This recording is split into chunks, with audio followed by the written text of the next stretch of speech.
Hi there. I just wanted to talk about a few other books that I'm writing. You might have seen in another video, I'm doing a book about tonsillectomy or removal of tonsils, which I think I've almost finished. I'm doing all the commas and the sentence structure and stuff like that, which I absolutely hate doing. But eventually, I just want to get it out the way so I can publish that.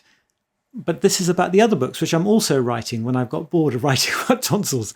The first book I want to talk to you about is about sound therapy. I got interested in this because of a long time ago, 2008, 2009, I had quite bad tinnitus. It was really loud and horrible. And eventually I got on top of it. Now I can't hear tinnitus anymore. And there's a video about tinnitus here somewhere. And I learned a lot about how to get rid of tinnitus. Now, the sound therapy didn't really work for me because I don't particularly like sound in the background masking my tinnitus. But it works for some people, and I thought it might be useful to make a short book. It's more of an audio book, really, because it's a very short bit of prose which talks about how sound therapy can help people. And there's a section on tinnitus. And a lot of people find sound therapy useful when they have tinnitus. And I talk about it in this video. I'll put it up again here. But the idea is that with this audiobook, I think it's going to be that, particularly with tinnitus people, it really depends on what sort of tinnitus you have and why you got it in the first place. For example, if you're slightly older and you've got age-related hearing loss, your hearing loss is different to someone with a different problem. So if you've got hearing loss, you need a different sound. If you find a sound useful for your tinnitus, you need a different sound to help you with your tinnitus compared to someone who has hearing loss because of being close to an explosion or working in a factory for too long. You've got trauma-related, noise-related hearing loss. Or it could be that you've had injury to your hearing because of some drugs, chemotherapy, or antibiotic drops that have destroyed your hearing. Meniere's disease can also cause tinnitus long term because you lose hearing at a different frequency. So what I've tried to do is create sounds that will help people with all the different types of tinnitus. And hopefully these sounds will help people out there. But it's not just tinnitus. I'm interested in tinnitus because I once had it before. And I think it's useful for people out there to feel like their life isn't sort of subject to tinnitus and they'll be struggling with tinnitus all their lives. There's lots of treatment out there. I got rid of my tinnitus and lots of people do. And you can look at that video about that, about my experience. I'll put it up again. Sorry about that. About my experience with tinnitus.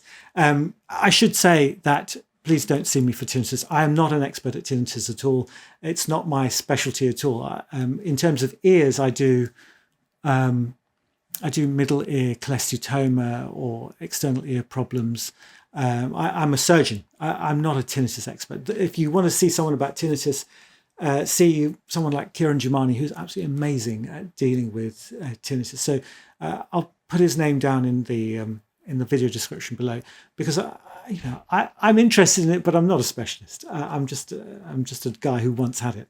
So not including tinnitus, there are other things that I think sound therapy can be useful for. For example, things like the C69 piano chord that helps people with nightmares. There's some research in that, and I talk about that in the book.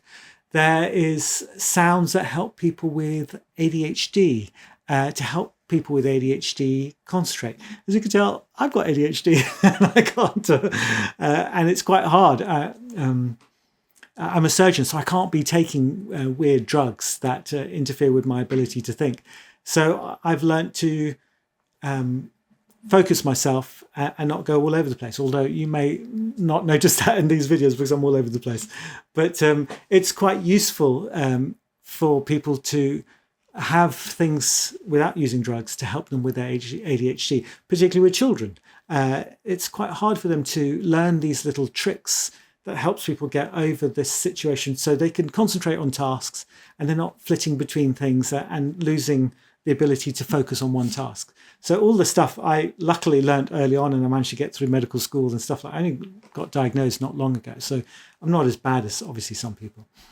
Then there are, children, talking about children, there are a lot of sounds that help children sleep as well. And so I've got sounds like that in this audiobook as well. So you can listen to this for hours and hours and hours, all these different sounds.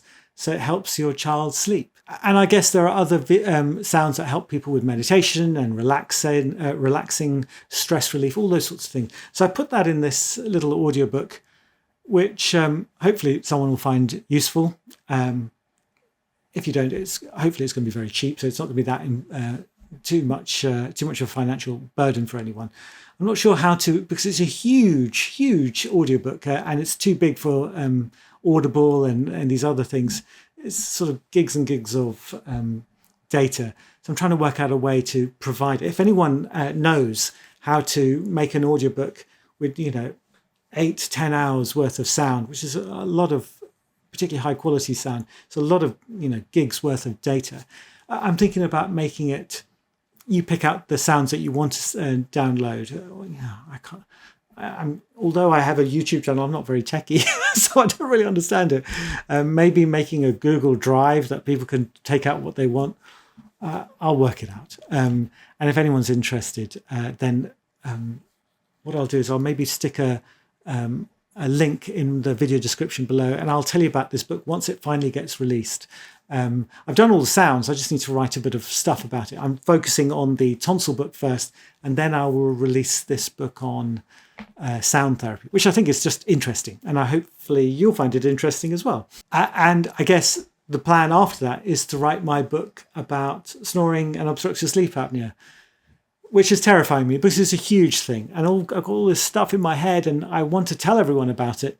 And I'm worried that there are people out there who live in America or other places where America's silly. There are places all around the world that don't have access to sleep surgeons because there aren't many of us around the world that deal with it. Hopefully, I think I know most people. But because there aren't many of us around, I want to provide information about how to deal with your snoring, how to deal with your obstructive sleep apnea.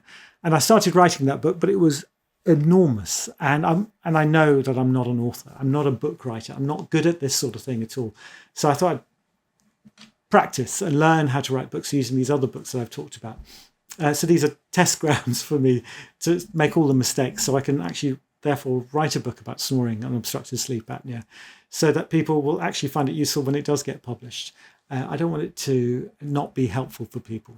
So yes, that's my plan, to write a book about all these things that I'm interested in, and ear surgery, I guess, in the future, and all sorts of things out there. I'll try and put all the information here as well, so you get it for free here, and there will be books out there as well, and fingers crossed people will find it useful and they'll gain value and benefit from it. I'll stop talking now. Thank you ever so much for watching this. Take care. Bye-bye.